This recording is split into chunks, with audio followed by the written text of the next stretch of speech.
So, of course, when we're talking about the problem maker, we're talking about America. If you're talking about world politics. So the intelligent person, under the influence of propaganda, knows that America is criminal. They know that America is criminal, but they feel that nothing can ever really change. They feel that nothing will ever truly be done about it. And the idiot, under the influence of propaganda, believes that America is wonderful. He doesn't believe that they're criminal. He believes that they're virtuous, and he believes that anyone and everyone who opposes America must be evil and wicked and tyrannical, and they must hate liberty and justice and goodness and all of those things. And they also believe that no one will ever be able to defeat America. They believe that everyone will be mowed down who opposes the United States of America. That's the unintelligent person. So they're not pessimistic, they're optimistic. They're ignorantly blissful, and they're full of hope, and they're full of pride, and so on. But the intelligent person feels overwhelmed. They feel distressed, and they feel guilty, and they feel pessimistic, and they feel hopeless. So you see, both of them have a different reaction to the drug of propaganda. But what they have in common is they both have the fundamental belief in America's unquestionable, unchallengeable supremacy. And again, just like someone on narcotics, just like someone who's drunk or who's on pills or what have you, just like someone who is intoxicated, someone who is under the influence of propaganda, they can't think straight. Their judgment is impaired. Their discernment is impaired. Their ability to fully comprehend, their ability to think properly, to perceive things properly is crippled. It dulls their analytical skills, and it dulls their observational skills. They can't process information correctly. They can't process information effectively. So the good news is, if you feel depressed, if you're a person who feels depressed, you feel hopeless or what have you, it most likely means that you are an intelligent, moral person. But the bad news is, it also means that you are under the influence of indoctrination and propaganda. And this intellectual and psychological narcotic has impaired your mind. It has impaired your judgment. It has impaired your intelligence. And that's actually what's causing your depression. So let me sober you up. Because the antidote for defeatism, the antidote for hopelessness today in 2025, alhamdulillah, is actually just objectivity.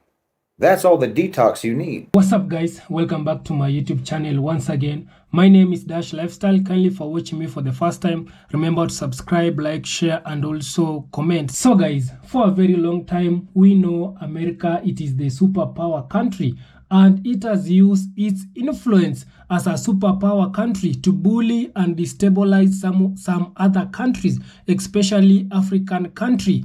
We are going to see this man is known as Shahid Bolsen. Shahid Bolsen, he has come out and revealed how America power is going to change, especially this time when they are competing with China. And also, he's revealing how United States, it is using its influence as a superpower country to bully some of the African country and also the black people. So kindly guys, watch this video till the end, then I'll be back with more comment.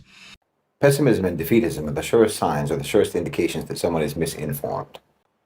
It means that they're not actually following, or anyway, not understanding what's happening in the world. I mean, they're probably smart. They probably have intelligence, but their intelligence has been short-circuited by propaganda. Their intelligence has been paralyzed by propaganda. Because being defeatist and being pessimistic means that you know that there are problems, you know what the problems are, and you know who is causing the problems, but you think that the problems can't be solved, and you think that the problem maker can't be stopped. That's what happens when intelligent people are drugged by the narcotic of indoctrination. And just like with drugs, different people have different reactions. Well, intelligent people, moral people, principled people, decent people, they react one way. That's the way they react. They get depressed, they get stressed, they feel despondent. They can see what's wrong, but they can't see any hope of making things better because of the propaganda. And then they take that same approach to activism, with that same mindset. They may be activists, they probably are activists, but they're largely being activists just to relieve their own tension, their own stress, to ease their minds in some way. You know, they do symbolic activism, but inside, they feel like they're just shouting at the wind, like they're doing something that's futile. They're activists because of their own moral character, but not out of any realistic expectation of succeeding, because the propaganda has made them think it's impossible. That's the intelligent person, the decent person on the drug of indoctrination. That's how it usually manifests with them. The unintelligent and the indecent person on the drug of indoctrination just sides with power. They believe in the supremacy of power, and they believe that with power, automatically, it comes with moral legitimacy. So, of course, when we're talking about the problem maker, we're talking about America. You know, if you're talking about world politics. So the intelligent person, under the influence of propaganda, knows that America is criminal. They know that America is criminal, but they feel that nothing can ever really change. They feel that nothing will ever truly be done about it. And the idiot, under the influence of propaganda, believes that America is wonderful. He doesn't believe that they're criminal. He believes that they're virtuous, and he believes that anyone and everyone who opposes America must be evil and wicked and tyrannical, and they must hate liberty and justice and goodness and all of those things. And they also believe that no one will ever be able to defeat America. They believe that everyone will be mowed down who opposes the United States of America. That's the unintelligent person. So they're not pessimistic, they're optimistic. They're ignorantly blissful, and they're full of hope, and they're full of pride, and so on. But the intelligent person feels overwhelmed. They feel distressed, and they feel guilty, and they feel pessimistic, and they feel hopeless. So you see, both of them have a different reaction to the drug of propaganda. But what they have in common is they both have the fundamental belief in America's unquestionable, unchallengeable supremacy. And again, just like someone on narcotics, just like someone who's drunk or who's on pills or what have you, just like someone who is intoxicated, someone who is under the influence of propaganda, they can't think straight. Their judgment is impaired. Their discernment is impaired. Their ability to fully comprehend, their ability to think properly, to perceive things properly is crippled. It dulls their analytical skills, and it dulls their observational skills. They can't process information correctly. They can't process information effectively. So the good news is, if you feel depressed, if you're a person who feels depressed, you feel hopeless or what have you, it most likely means that you are an intelligent, moral person. But the bad news is, it also means that you are under the influence of indoctrination and propaganda. And this intellectual and psychological narcotic has impaired your mind. It has impaired your judgment. It has impaired your intelligence.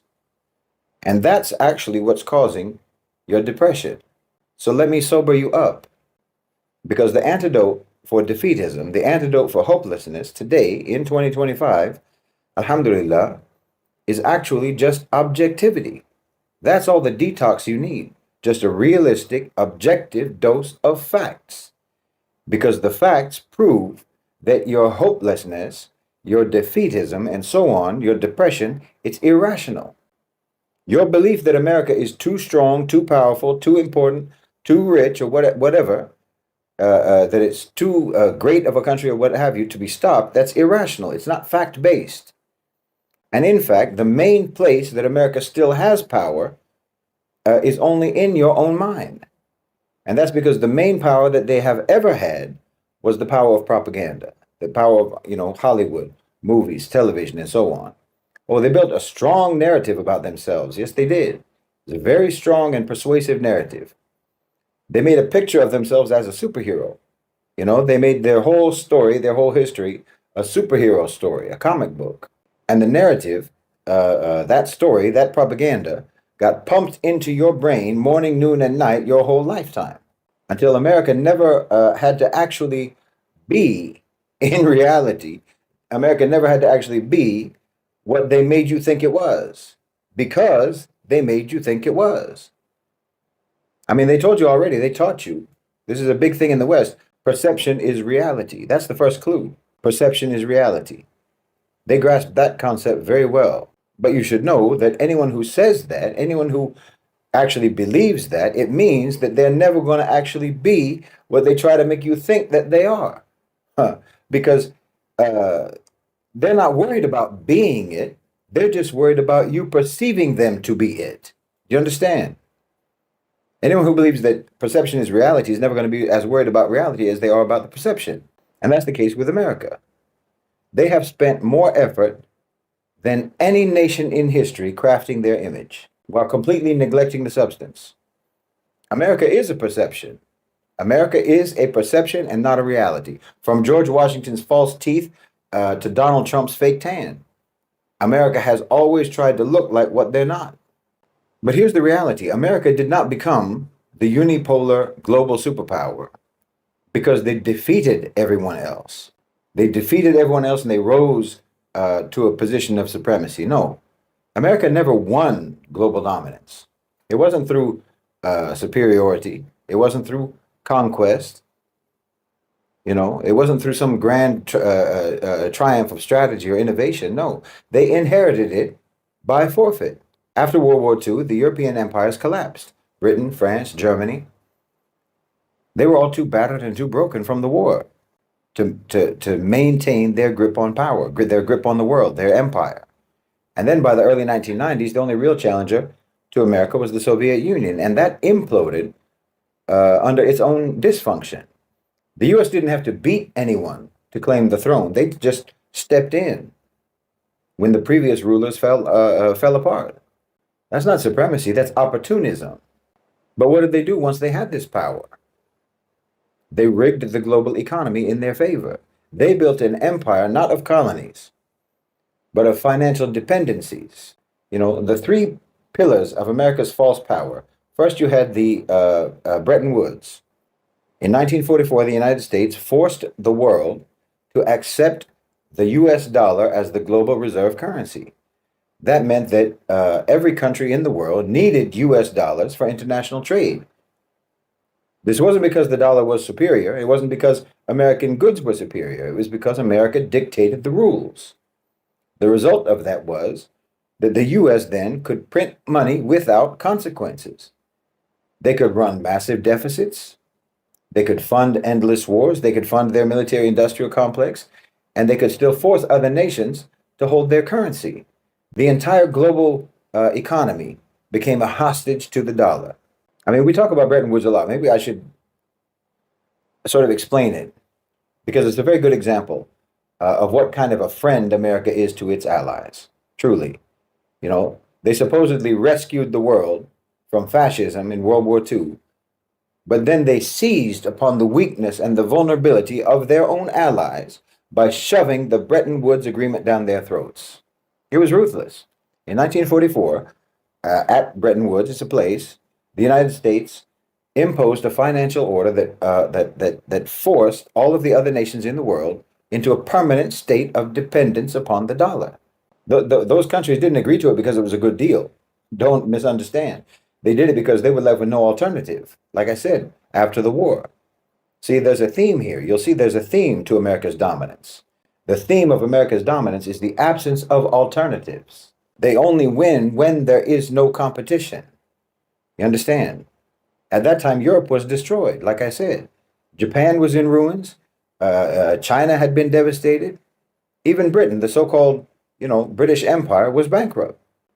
The only country that actually emerged from the war, World War II, stronger than before the war was the United States. Well, I mean, all of the other countries were fighting for survival. America's industries were booming. Its economy was thriving. And most importantly, at that time, they held 75% of the world's gold. So what did the U.S. do? They forced the world to use the dollar as the foundation of the global financial system that we know today. Every currency was pegged to the dollar.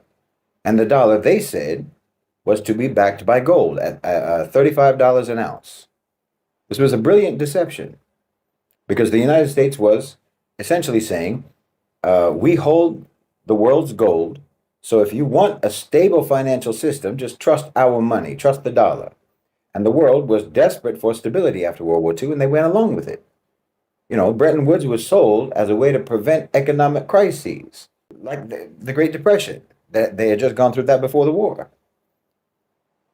It was a way for the U.S. to lock countries into a financial straitjacket where they could never truly be independent, and it kept fueling the American economy. London had been previously the financial heart of the world, but after Bretton Woods, it was New York. It was New York. The British Empire was dying, and the Americans wanted to inherit its position. You see how they do? It's not by courage, it's by conniving that America extorted their way to power. But let me repeat, the countries didn't eagerly sign up to this system. They had no choice but to sign up to this system. The U.S. controlled the gold, they controlled the loans, they controlled the trade routes, and they had the military power. Again, not because of earned supremacy, but because everyone else had suffered the devastation of World War II. That was the beginning of America's military power, because the war had been fought in Europe and in the Pacific, not in America. The UK got bombed, France got bombed, Russia got bombed, the Netherlands, Belgium, Hungary, Finland, Romania, you name it. Denmark, Spain, Austria, all got bombed. All of them got bombed. And of course, Germany obviously got bombed. Italy got bombed. And Japan not only got bombed, but it had the atomic bombs were dropped on them. Even Egypt got bombed. China, the Philippines, India, even all the way down Australia. Everybody got bombed. Everybody except America. America didn't get one bomb, except for Pearl Harbor at the beginning, which wasn't officially even part of America at that time. It was a colony. Everybody got wiped out. All their economies were destroyed. Their infrastructure was destroyed, and so on. Manufacturing, everything. And then here comes America, like some ambulance-chasing shyster lawyer to a car wreck on the side of the road, clicking his pen and telling some half-comatose victim of a car crash, just sign on the dotted line. That's what America did after World War II. It's ruthless and predatory. That's your good friend. That's your special friend, Special relationship, special friendship. You thought he was giving you a lifeline. He was actually putting you on a leash. And if you resisted, if Europe resisted, well, you risked economic isolation, financial strangulation. Countries that went against the United States, against their financial interests, you'd find yourself targeted politically, destabilized, or even overthrown. Subversion, everything. All they had to do was call you a communist. If you don't want to go along with America's plan, they just call you a communist. But here's where the real fraud becomes clear. In 1971, as the year I was born, Nixon ended the gold standard. The entire premise of Bretton Woods, the whole idea that the dollar was backed by gold, was a lie. Now the dollar wasn't backed by anything, but it was too late for anyone to pull out of the system by then. So what did that mean? It meant that the U.S. now you don't even have to have gold now, right? So then they could print unlimited amounts of money, and they could impose sanctions against any enemy country. They could weaponize the financial system, and they could exploit the rest of the world without producing anything of real value. This was the beginning of the end of productivity in America, of real productive activity in America. Now, that might sound good in the short term, and it has been very good and profitable for a certain group of people, but it's not sustainable. That's a counterfeit economy. If you have not earned your dominance, if you have not earned your high status, if you have tricked your way into power, if you got into that position by forfeiture of others, well, you won't know how to act, and you won't know how to maintain it. And America hasn't known how to maintain it. You'll be like one of those lottery winners who goes broke a year later after they win the lottery, because you didn't come upright. You didn't come. You weren't raised for this. You didn't work your way to the top. So now their system is collapsing. Countries are waking up to this whole scam. Russia, China, the global south, BRICS, they're all looking for ways to escape the dollar, and they're doing it. And America knows that if the dollar falls, American power falls with it. So understand this, the unipolar world order was not built on American strength. It was built on a rigged financial game, and that game is almost up. When Nixon abandoned the gold standard in the 1970s, the system should have collapsed at that time. But the United States made a deal with Saudi Arabia. The deal was the Saudis would only sell oil in dollars, the petrodollar. So now every country in the world would need US dollars because every country in the world needs oil. But this was nothing short of economic extortion. It's a racket. It's a mafia-style shakedown on a global scale. And of course, you can't separate this, what America did with Saudi Arabia, you can't separate this from the existence of Israel and America's support for Israel as a destabilizing force in the Middle East. America didn't just offer a deal to Saudi Arabia in the 1970s. No, they backed Saudi Arabia into a corner. And the tool that they used to manufacture that vulnerability, the instrument that ensured that the Gulf states had no choice but to submit to American dictates, was Israel. I mean, let's go back and actually understand that history properly. How Israel was designed to sabotage the region. When the Western powers created Israel, they didn't do it out of some deep sympathy for the Jews after the Holocaust. They didn't care about that at all. They did it because they needed a permanent source of conflict in the Middle East. They needed to ensure that that region could never unify, could never stabilize, and could never emerge as an independent power bloc. Think about it. Before Israel existed, there was no Middle East conflict. But before there was Israel, there was no Middle East conflict. There was no deep-rooted division between the Arab states. That division was manufactured. And after Israel was established, what happened? War, chaos, the rise of revolutionary movements, militant movements, because Arab leaders and their people recognized that their sovereignty was under attack. So then you had Nasserism in Egypt, which emerged as a direct response to Zionism, a direct response to Western imperialism. Then Baathism in Syria and in Iraq. It's for the same reason, to create strong independent states that could resist Israel and Western domination.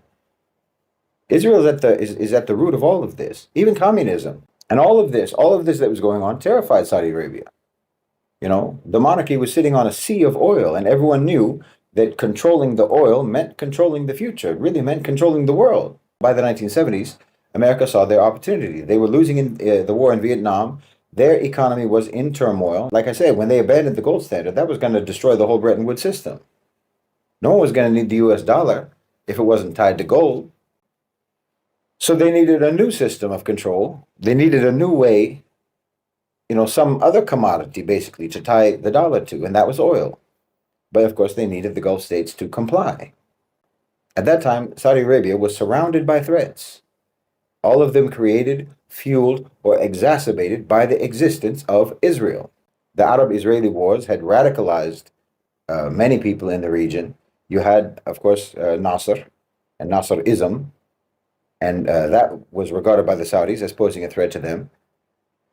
The same way that they see the Ikhwan as posing a threat to them, and what the Ikhwan calls for. The Palestinians had resistance movements. There was so-called terrorism going on. And any of these things could have greatly destabilized the Saudi government. And of course, the Cold War meant that the Soviet Union was ready to support any movement in the Arab world that opposed American-backed rulers. And the Saudis had been backed by the U.S., so Saudi Arabia was afraid. And the U.S. exploited that fear. They told the Saudis, if you want to keep your government, if you want to remain on the throne, you want protection, okay. This is what America said. Here's the deal. You will only sell oil in US dollars, and in return, we'll make sure that your regime survives. This wasn't a friendly negotiation. This was economic blackmail. America created the conditions of instability through its support for Israel and through its sponsorship of coups and conflicts and assassinations and so on. Then they turned around and presented themselves as the only solution, the only source of stability. So Saudi Arabia didn't feel that they had a choice. And if they had refused, then they would have been isolated. Their assets in Western banks would have been confiscated, as what happened to Iran later. They would have faced a potential CIA coup, just like what happened in Iran in the 1950s, just like in Guatemala, just like in Congo, just like in Indonesia. There could have either been a Soviet-backed or a Western-backed insurgency. or overthrow attempt. A possible embargo, economic embargo by the West. So they agreed to the petrodollar deal because, as far as they could see, the alternative was their own destruction. And no, this wasn't because America was so powerful. It was because they were so predatory. This is the difference. They didn't achieve their power by virtue, but by villainy. Like I said before, America only seemed powerful because they were just so ruthless with whatever power they did have. They were so criminal, so psychopathically and so brazenly criminal in their abuse of their power. And that's how the modern global economy was built, not on free markets, not on fair trade, but on coercion, on extortion, on blackmail, on threats. The dollar only remained the global reserve currency because of ensuring that oil, the most critical commodity on earth, especially at that time, that they made sure that it could only be bought and sold in dollars. That meant that every country in the world had to hold dollars in reserve, which meant that they had to also, in order to get those dollars, they had to trade with the US. They had to trade with America, not because they needed to trade with America, not because they wanted to trade with America, but they needed to be able to buy oil. And in order to buy oil, they needed dollars to do that. And how you get the dollars is by trading with America. Demand for the dollar was artificially propped up by the real demand for oil. This system was entirely built on fraud. It's built on force. It's built on the strategic manipulation of conflict. And Israel has been the primary weapon in that conflict. Nothing America does is based on goodwill. Every economic policy, every security agreement, every treaty is always about control. It's always about consolidating their power. They create problems and then they try to sell you the solution. They manufacture instability. They do that. And then they make you pay for protection. It's straight up extortion. This isn't any kind of a partnership. This is a racket. And Israel's at the center of it. A permanent excuse for war. A permanent justification for intervention. A manufactured crisis to keep the Arab world in submission. The petrodollar forced nations in the world to finance America's debt. And it allowed them to weaponize the dollar against their enemies.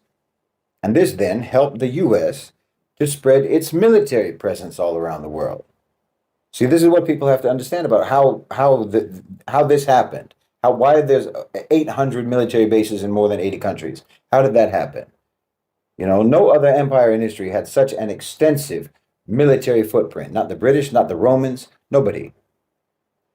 But this isn't because America had conquered all of those places by force. They bought their empire. And it's been bought with the money that they alone can print. Because the dollar is the global reserve currency. And every country in the world needs US dollars to buy oil, specifically. And to pay their debts. And to function at all. By that time, to function at all in the global financial system, you need dollars. And the United States exploits this dependency. They fund their global military network without limit. Unlike other countries. Other countries have to actually raise money through production. America doesn't have to do that. They just print more money. They just print money to cover their massive military expenditures because they know it's going to be covered because everyone else is using the dollar. So they can spend trillions and trillions on foreign military bases, endless wars, so-called global policing, without having to earn any of the money that they're using to fund all of that. And then, of course, they can, as I said before, they can weaponize the financial dependence of other countries to pressure them into submission. Any country that resists U.S. military expansion faces the risk of being cut off from the global economy. I mean, this is why so many countries have to tolerate military bases in their lands. Because they know that resisting Washington potentially means financial ruin. Anyway, that's the way it's been. Then you have the IMF and the World Bank that helps with that. These two institutions that were created under the Bretton Woods system. They act as instruments of economic imperialism. They have ever since they were founded. They offer loans to struggling countries, but those loans have severe conditions attached. If a nation is in financial distress, the IMF will step in with a bailout, but only if that country agrees to certain reforms. These reforms can often include opening up their markets to corporations, neoliberal program, Western political influence, and allowing U.S. military presence. Many countries that host U.S. bases today only do so because they were financially trapped into submission. Like I said, it's not partnership, it's blackmail. A government that is economically shackled like this cannot afford to oppose U.S. strategic interests. They can't say no when Washington demands that they accept a military base, because rejecting a base, rejecting military cooperation, could mean losing access to international financial markets, losing investment, even triggering economic sanctions, economic collapse. That's why you see a pattern. If you look at it, look at the countries that have received major IMF bailouts, International Monetary Fund bailouts. Look at how many of them afterwards, after receiving those bailouts, became either new hosts to U.S. military presence or deepened their military ties with Washington. The United States, as the dominant force in the IMF, decides the terms of relief, decides the terms of the loans, when the debt payments can be delayed or when they can't be delayed, when more funds can be given or not given, when the economic noose will be tightened. All of that is more or less under the hands of the U.S. So when a country is desperate to try to stabilize their economy, the United States will present them with a deal. Accept our military presence in your country, align with our foreign policy, and in return, we will ensure that your financial system doesn't collapse. You see this pattern, this extortion pattern? This is documented throughout history. This isn't an opinion. The Philippines has hosted military bases for decades, U.S. military bases, but they went through a multiple rounds of IMF restructuring, and that made them increasingly dependent upon American capital. That's kept them a military asset for the U.S. Same thing with Greece. When they went through the Eurozone crisis, they needed IMF bailouts to survive. And at that time, they suddenly expanded their military agreements with the United States in conjunction with the bailout. And they allowed an American military, an increased military footprint in their country. South Korea is the same. After the Asian financial crisis, they had no choice but to integrate even further than they already were into the military-industrial complex of the United States. So you see the pattern. The same thing applies across Africa, Latin America, and elsewhere. Military bases as a condition for economic stability, so-called. You know, the United States doesn't openly say, if you take an IMF loan, then you have to accept our military. No, they're more sophisticated than that. They're more subtle than that. Instead, they'll say, our military presence will provide stability. You know, they'll frame it as protection because it's a protection racket. They'll say this is a guarantee for foreign investors that they'll feel safe putting their money into your country. But let's be honest, obviously, the U.S. doesn't protect those countries.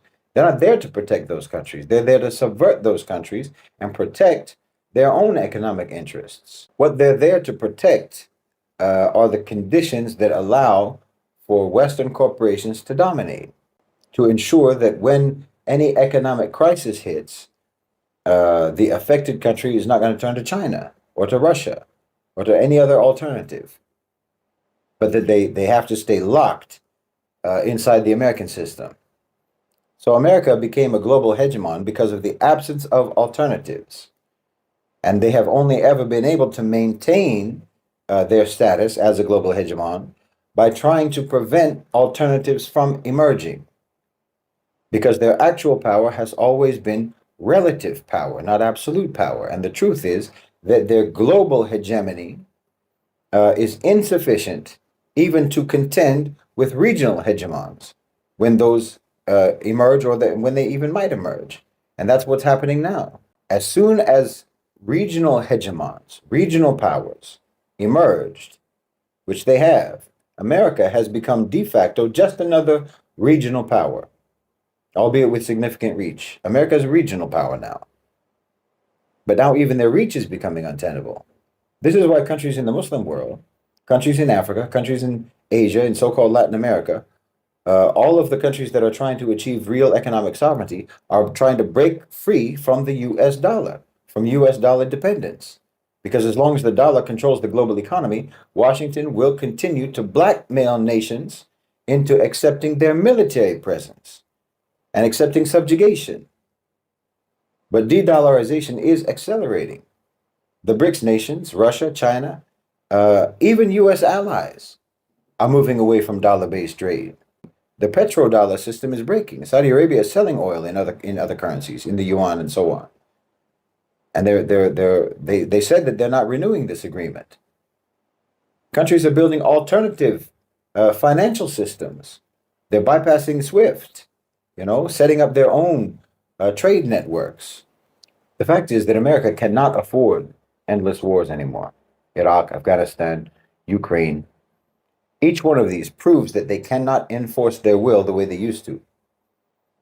They know that the foundation of their empire, the American empire, they know that the foundation is collapsing. And this is an opportunity for nations to reclaim their sovereignty, for economies to become truly independent, for there to emerge a new, more fair global order. And for all of those people who are still trapped in the delusion of US supremacy, you need to understand this. The world has moved on, and it's time you should too.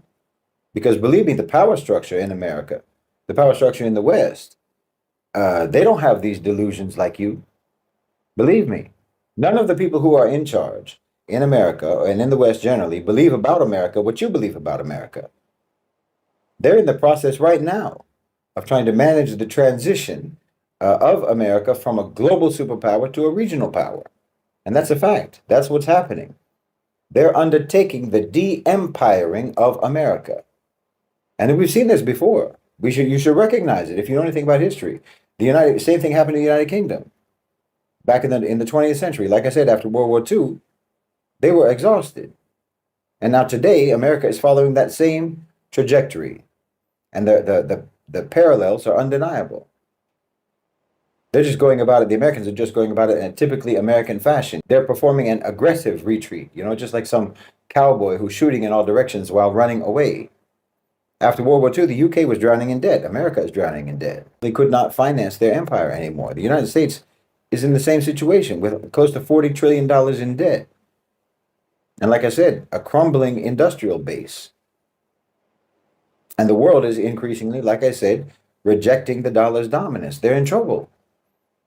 Washington's ability to fund the military-industrial complex is unsustainable. As the British Empire faded, they withdrew from their colonies, India, Palestine, Suez, Aden, releasing their grip one by one. America's doing the same.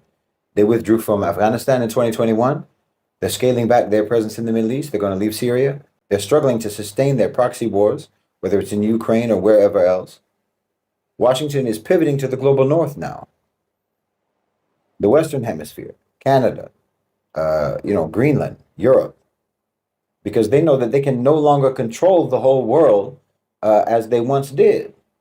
So they're focusing on their more immediate proximity, recognizing that now they are actually just a regional superpower. So they're just looking at their region. The world is going to be split among spheres of influence. That's what multipolarity really means. It just means a diversity of regional hegemons. And the US is just going to be one of those regional hegemons. They want to control in the global north. When Britain left their empire behind, they tried to maintain some degree of influence, as kind of like a hands-off way of influence over the Commonwealth countries. And America's kind of doing the same. They're urging Europe to arm themselves. They want all of their former colonies, their former client states, to take upon themselves their own security burden. Just as the British, the colonies of the British, pushed for independence, now you have the global South. There you have BRICS trying to break free from US control. BRICS is expanding all the time.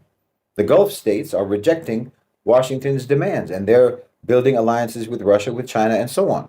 Sanctions are being ignored now. The world is moving on. The British Empire was pressured into decolonization because of the changing power dynamics of the 20th century. And now the same thing is happening with the United States, with China, Russia, BRICS, the dismantling of the US-led world order. The dollar is being bypassed. Alternative financial systems are rising. So the power dynamics are changing. Countries are openly rejecting America's dictates. You know, in 1956, the Suez Crisis proved that Britain was no longer a global power. Well, in 2021, the Afghanistan withdrawal proved that America is no longer an uncontested superpower. In fact, almost the entirety of that 20 years. These moments of humiliation aren't just moments of humiliation. They are signals of irreversible decline. And it's decline, in my opinion, that was always programmed into the system all along. And look, when an empire collapses, the people change. They go into it like an identity crisis. The British did. Because what are we supposed to be? Who are we? What do we stand for, if not global domination? And Americans are facing the same question now. And that's why you've got a Donald Trump. You know, they have fatigue after all the endless wars. The American people are questioning why they're supposed to, bear the economic burden of so-called global policing. You have the rise of populism, isolationism, economic nationalism. These are all signals of a society that is withdrawing from its imperial ambitions. And they're grasping for new self-definitions. They need some new identity that will still satisfy their nationalistic egos. The key difference between Britain's decline and America's decline is this. Britain had America to take its place. America has no successor, at least not in terms of states. There's no other Western power that's going to take over. Instead of a single Western power taking over, we're entering a multipolar world. China, Russia, regional blocs are filling that vacuum. And I've said many times that transition is going to be chaotic. America is trying to manage their decline and to retreat strategically while maintaining some level of influence wherever they can. But history tells us that the decline of an empire is never smooth, but nor is it reversible. What I see, and I've talked about many times, is that the a-national owners and controllers of global financialized capital basically represent an evolution of unipolarity, an evolution of imperialism into the realm of the private sector power. But it's probably kind of an exaggeration to say that they are the unipolar superpower. I mean, they are absolutely a global superpower, but they're also very limited by regional state powers and by spheres of influence and by blocks that are created around those states, regional hegemons, for the simple reason that China, for example, Russia, and the Muslim world generally, in those countries, business is in the hands of the ruler, not the other way around, not like in America. And the rulers in those countries are not about to let private sector power ever eclipse their own authority. So now let's bring it back around to the pessimism and defeatism issue. I hope you can see that it's irrational today to be defeatist, to be pessimistic. For the Muslim world, for the global South, for all of the nations that have been under the shadow of American hegemony, wallahi, this is the moment to break free. The structures that have chained the world to Washington's dominance, those structures are crumbling. The future belongs to those who can navigate this transition. This is very important. And who can build alliances, who can establish sovereignty, ideally collective sovereignty, in the post-American order. You've heard the term Pax Americana. Well, we're in post-Americana. And if you don't understand that, if you still operate within the obsolete paradigm of American supremacy, so-called, then you might be too timid, wrongfully timid, to seize the opportunities that are emerging. You might actually fall for America's bluffs and America's bluster. I mean, like, take South Africa right now, for example. Right now, the U.S. is taking a very hostile stance towards South Africa. They're claiming that South Africans are dispossessing white farmers, Afrikaners, of their land. So they're imposing sanctions and they're freezing aid. Okay. Let's talk radical realism here. In my opinion, the people of South Africa, for the people of South Africa, the time has come for clarity, for decisive action, and for radical realism. We have spent too long foolishly believing that fairness can ever be expected from those people in the West who have built their dominance on exploitation. No, enough is enough.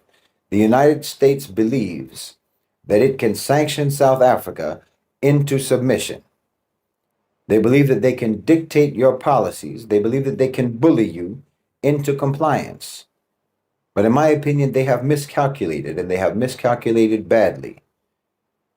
They believe that they hold all the power, but that's a lie. South Africa is not weak. And you shouldn't act like you are. You control critical minerals, resources without which their industries, their military, their so-called green energy transition, all of that will stall.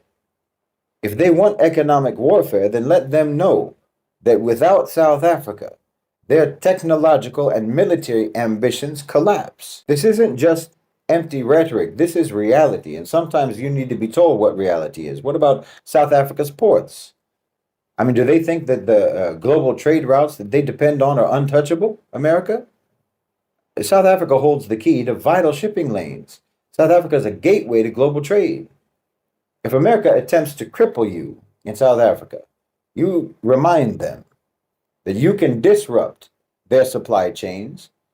You can forge new alliances throughout BRICS and throughout Africa, and you can make them feel the consequences of their aggression. Yes, you can.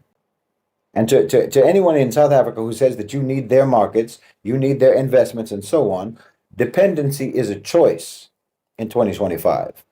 You don't have to be shackled to that system, a system that was only ever designed to keep you weak. You have alternative partners today. You have natural wealth, alhamdulillah. You have the strength and you have the position to dictate your own economic future. Yes, you do. I'm telling you that this is America shooting in the air while they are retreating. If you stand up to them, they will stand down. Obviously, American sanctions aren't about justice, they're about control. That's always been the case. Their aid is not generosity, it's leverage. Always. They make that very clear. Their partnerships are not built on respect, they are built on the expectation that you will always remain subordinate. They think that you're going to sit back and let them try to cripple you, but I think you should prove them wrong. If they sanction your industries, nationalize theirs. If they try to isolate you, then you lead the charge in de-dollarization. If they try to break you, then forge stronger bonds with those who share your vision in the global South. This is radical realism. This is not idealism. This is not emotionalism. It's the simple, inescapable truth of power. The truth of power is that it must be met with power. So I would say to the people of South Africa, enough is enough. The time of compromise is over for everyone in the global South. The time for action has come. And you need to understand that one of the reasons, this is the reality, one of the reasons for them freezing that aid is exactly what I've been talking about. America is withdrawing. So don't you dare beg for that aid. Don't beg for them to give you that aid. Don't argue for it. Don't try to clear your name from the lies that they're using to try to justify freezing that aid so that they'll unfreeze it. They're freezing it because they can't afford it. It's got nothing to do with you. Don't believe the hype. They're not freezing it because of anything you're doing with farmers. They're freezing the aid money because they need the money and because they're in retreat from imperial maintenance. And they're sanctioning you for the same reason, because the A National OCGFC want business to go elsewhere. They want Global South business to go elsewhere. You know, all the places that America is freezing aid, because South Africa is not the only one. All the countries where they're freezing aid, well, they're just opening up opportunities for China. They're opening up opportunities for Russia and for BRICS, for South-South economic relationships, South-South economic partnerships, for those relationships and those partnerships to expand and to flourish. They're sanctioning not to hurt you. They're sanctioning to dismantle the American economic ties with the rest of the world. That's actually what they're doing. And they're doing it everywhere. They're doing it all over the place. It's not just you. But if you still have that old idea about America in your mind, then you might think that you need to acquiesce. You might think that you need to surrender. But we're living at a time when that sort of timidity is no longer pragmatic. No, you shouldn't capitulate. You should retaliate. South Africa, like every other country in the global South, has economic leverage. You have economic weapons that you never dared to use before because you were afraid of what the US would do in response if you used them. But I'm telling you, they only could make you fear their response because, again, for 30 years, there was no alternative to the United States. So no one could afford alienating them. No one could afford angering them because we all know that they don't act justly. We all know that they don't act fairly. You know, they have unearned power, they have unearned wealth, they have unearned influence, and no one knows how to properly or responsibly act with something that they didn't work for, that they didn't earn. So everyone knew that the US would absolutely abuse their power if you ever did anything to upset them. But that's not the case anymore. That's not the case in 2025. There are alternatives now. And those alternatives, like, say, China or Russia or Saudi Arabia and so forth, they earned their power, they earned their influence. And through that earning process, that came together with a learning process. So these countries are wiser, they're more mature, they're more responsible. And America, you'll see, America gets awkward when those countries enter the room. And you know what I'm talking about. You know, it's like those videos you see when some fake martial arts teacher unfortunately finds himself in the ring with an actual MMA fighter. Well, he gets very uncomfortable. Again, the reality is that America today comprises a fraction of global GDP compared to what they did in the 1960s. You don't have the biggest army. You don't have the biggest navy. You're not building ships. You're not building missiles at the same rate that the Chinese are. You can't recruit anymore. No one wants to put on your uniforms. Even your high-tech weaponry depends on rare earths from China and, yes, from South Africa. The ratio of success versus failure of your covert operations and your regime change projects in the last 20 years has been dismal. American exports represent less than 2% of global GDP. No one needs your goods. And after Gaza, nobody wants them. The brand value of your brands, of your companies, has absolutely tanked. There's a buy local movement across the global south. Meanwhile, you, the United States, are running a trade deficit every year of about $1 trillion. You don't have the manufacturing capacity to try to replace any imports through domestic production. Even your agriculture sector is in annual deficit of $16 billion. Truth be told, even your tech sector, if we're telling the truth, is basically not domestic, but imported through immigration. So how are you going to threaten anyone? How is America supposed to threaten anyone with sanctions when your whole economy needs the world more than the world needs your economy? You can't sanction anyone. That's why they don't work anymore. Wallahi, as an empire, you aged very fast and you aged very badly. It's rather stunning. So in my opinion, countries around the world ought to act like you're not even here anymore. Like America's not even here anymore. No one should be counting on your aid. No one should be counting on your financial aid, your assistance.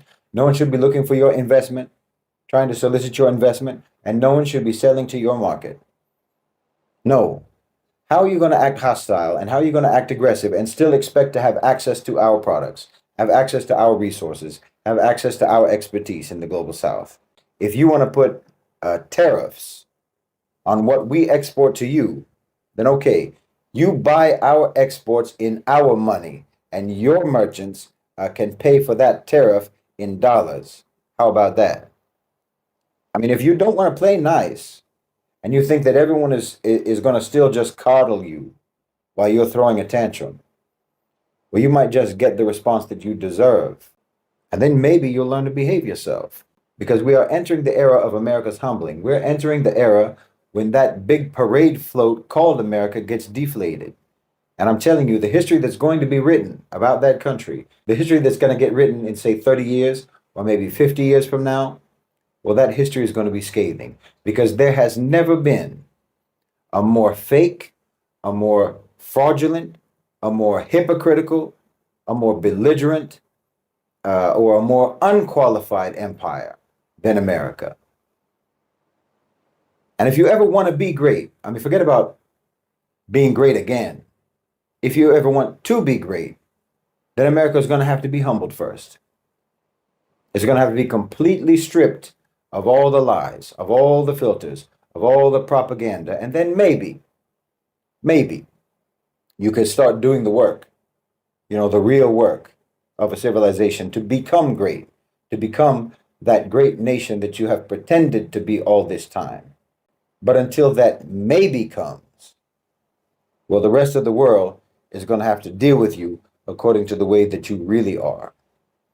So let all of the intelligent people, all of the moral people, the Muslims and non-Muslims, they should all feel optimistic today. Because like I said, being optimistic in 2025 does not mean being idealistic. It means being realistic. No, you don't have to be an idealist in 2025 to be optimistic. You just have to be realist. Because wallahi, the slave master has become old and weak and senile, and he is holed up in his room at this point, and the plantation is ours. So guys, I hope you have watched and listened to what Shahid Bolsen, he has come out and reveal about America, how the America they are treating black country and how they are using their influence as being the powerful country to destabilize some of the other country. We know what America it is capable of doing. When these people they want to protect themselves with their country, they can do anything to protect themselves. And Shahid Bolsen, he has come out and revealed also how the black Americans they are being treated in United States. What I want to add, what I want to comment about is right now we know America it is competing with the China. The China it is becoming more powerful day by day, and the biggest fear of America is to see China becoming the most powerful country. That's why right now they are doing at anything so that they can remain the most powerful country. And for me, I can tell you that America it is falling. Yeah, right now America it is falling. Everything it is not the same in America. So when these people that are thinking they are still the superpower country, China it is coming. We have other countries which also it is coming to take over, to be on top of America. And that's why the Americans they fear the China, mostly China, because China they are developing, China they are coming with a lot of technology, and because of that Americans they are not happy. And for me, I can tell you that also America it has been treating African countries anyhow they want. They have been destabilizing our African countries. They have been mistreating our black people. You have seen what the black people they are going through in America. Black people they are being oppressed. Black people they are being given less opportunity. Black peoples they don't live well in America. These people they are being paid low wages, and when they want to complain, the government is not listening to them. They are avoiding them. They are not giving them. They are not listening to the black people. So this is tell you that this America being a superpower country, it has used this influence to do a lot of bad things, especially to the black people, because they know black people it is they are the easiest people to manipulate them. Black people they are not uniting. That's why when these other races they want to do something, they will always come to black people. So this is tell you that the time it has come, and it is now the right time for us black people to come together, because revolution it has started amongst us black people. We black people we need to come together, we need to unite so that we can become strong, and also we need to speak one language so that these other races can also start respecting us black people. These countries which they are calling the superpower country, you can imagine these people, they have called their country superpower country, and then they are coming here in Africa, calling Africa a third country. You can imagine the poorest country, a country whereby people are dying with hunger, a country whereby it is not a safe place to live.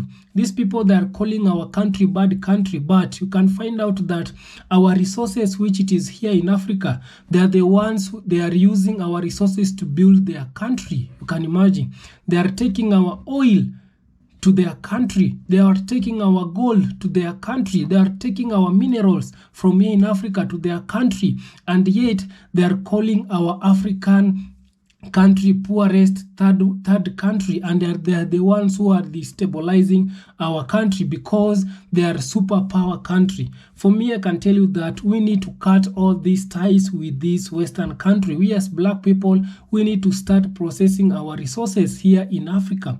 We need to build more jobs. We need to build our country here in Africa with our own resources.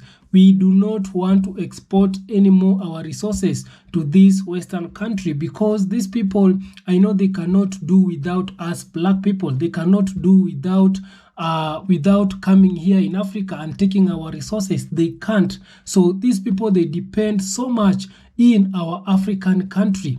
And because of that, they fear we black people coming together and unite. We have seen what is happening in South Africa. We saw Donald Trump and Elon Musk. They wanted to take the land of South Africa to give to the white people who they are in South Africa. But I'm so proud of South African government. It has come and denied them. These people, they want land in our African soil, in our African country. But when we black people, we are going to their country, they cannot allow us to own a land. But here, we allow them to own a land. I'm so proud of our South African president, because he canceled all that. If they want land in our African country also, we need also to own a land in their country. It needs to be a two-way traffic. That's why I came out and tell you that it has become very easy, very difficult for us black people to get visa to go to the Western country. And for them, it is too easy for them to get visa to come in our African country. No. If it is hard for us to get visa, also it needs to be very hard for them to get our visa. It needs to be a two-way traffic. We are equal in this world. Why these people, they are seeing themselves as a better, as a people who they are so smart than us black people? No, we need also, if they are treating us bad, we need to treat them bad. If they are treating us very good, also we will be treating them good. So it needs to be a two-way traffic. So I don't have much to communicate, guys. So kindly, if you haven't subscribed, subscribe, and let's talk more in the comment section. Tell me if you can tell me your point after listening to Shahid Bolsin, some of the things that he has come about America being a superpower country.